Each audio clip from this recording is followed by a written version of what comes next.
स्वागत है आपका एक ऐसी यात्रा में जो आपको ले जाएगी भारत के सबसे भव्य और ऐतिहासिक दुर्गों में से एक, चित्तौड़गढ़ दुर्ग के दिल में।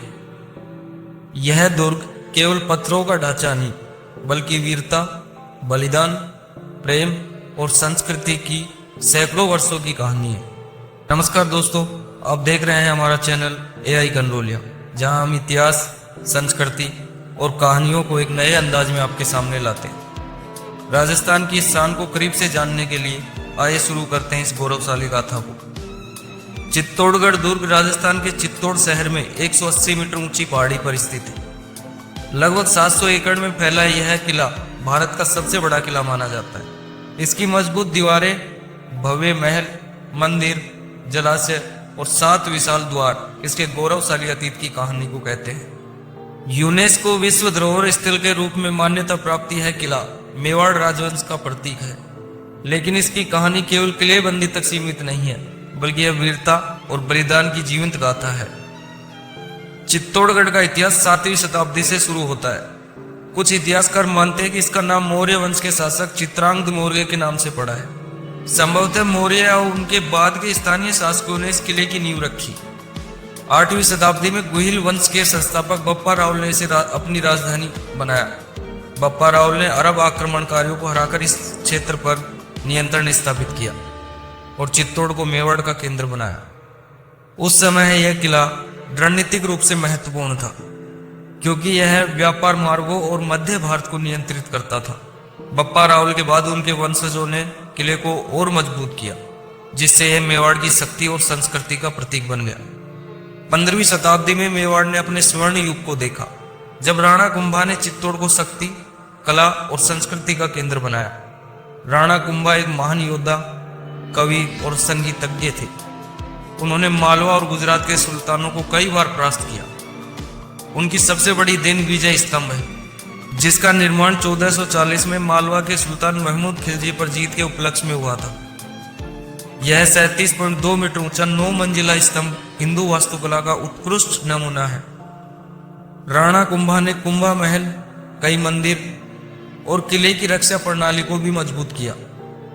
उनके शासनकाल में चित्तौड़ न केवल सैन्य शक्ति का गढ़ था, बल्कि कला, संगीत और साहित्य का केंद्र भी बन गया। चित्तौड़ का इतिहास वीरता और बलिदान की कहानियों से भरा है। इस किले ने 3 बड़े आक्रमण और जौहर देखे, जो मेवाड़ की मर्यादा और स्वाभिमानता को दर्शाते हैं। पहला बड़ा आक्रमण 1303 में हुआ, जब दिल्ली सल्तनत के सुल्तान अलाउद्दीन खिलजी ने रानी पद्मावती की सुंदरता की कहानियों से आकर्षित होकर चित्तौड़ पर हमला किया। राणा रतन सिंह ने वीरता से युद्ध लड़ा, लेकिन उनकी सेना खिलजी की विशाल सेना के सामने कमजोर पड़ गई और वो युद्ध हार गए। इसी के चलते रानी पद्मिनी ने अपने सम्मान की रक्षा के लिए हजारों राजपूत महिलाओं के साथ जौहर किया, जो मेवाड़ की मर्यादा का प्रतीक था। इस हार के बाद चित्तौड़ खिलजी के अधीन चला गया, लेकिन मेवाड़ का स्वाभिमान कभी नहीं टूटा। दूसरा आक्रमण 1535 में हुआ, जब गुजरात के सुल्तान बहादुर शाह ने चित्तौड़ पर हमला किया। उस समय राणा विक्रमादित्य के संरक्षक के रूप में रानी कर्णावती शासन संभाल रही थी। उन्होंने मुगल सम्राट हुमायूं से मदद मांगी और राखी भेजकर उन्हें भाई बनाया, लेकिन हुमायूं समय पर नहीं पहुंचे।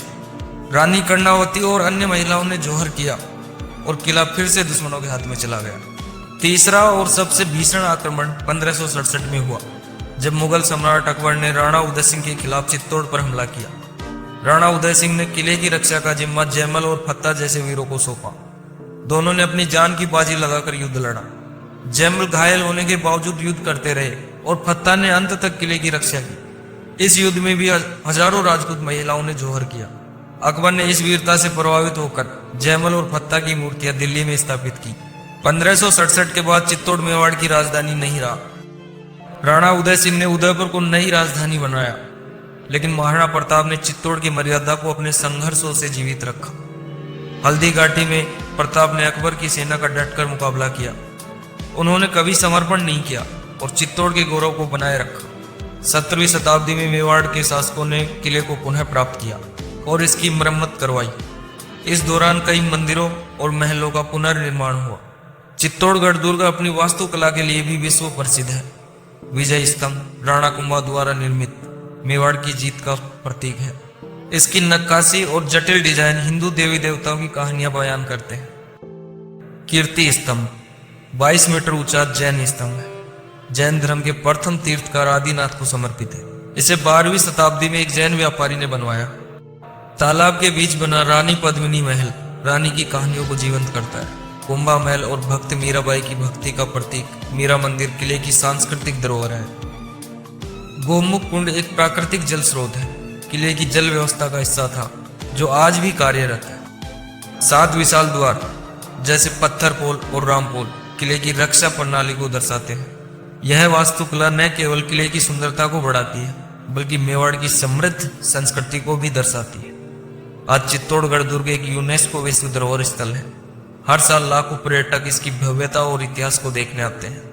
भारतीय पुरातत्व सर्वेक्षण और स्थानीय प्रशासन इसे संरक्षित करने में महत्वपूर्ण भूमिका निभा रहा है। चित्तौड़गढ़ न केवल मेवाड़ की शान है बल्कि भारत की सांस्कृतिक और ऐतिहासिक धरोहर का प्रतीक है। यह हमें सिखाता है कि स्वतंत्रता और सम्मान के लिए कितना बड़ा मूल्य चुकाना पड़ सकता है। चित्तौड़गढ़ दुर्ग सिर्फ एक किला नहीं बल्कि वीरता, बलिदान और प्रेम की अमर गाथा है। यह उन वीरों और वीरांगनाओं की कहानी है जिन्होंने अपने सम्मान के लिए सब कुछ न्योछावर कर दिया। इस धरोहर को संजोएं और इसकी कहानियों को अगली पीढ़ी तक पहुंचाएं। तो दोस्तों, कैसी लगी आपको चित्तौड़गढ़ दुर्ग की यह गौरवशाली कहानी? AI कनरोलिया चैनल पर ऐसी ही रोचक और प्रेरक कहानियां देखने के लिए हमारे चैनल को सब्सक्राइब करें, लाइक करें और बेल आइकन दबाना ना भूलें। और इस कहानी के लिए हम आपके लिए 2 सवाल छोड़ रहे हैं। पहला, चित्तौड़गढ़ की कहानी में आपको सबसे ज्यादा क्या प्रेरित करता है? रानी पद्मिनी का बलिदान, महाराणा प्रताप की वीरता या किले की भव्य वास्तुकला?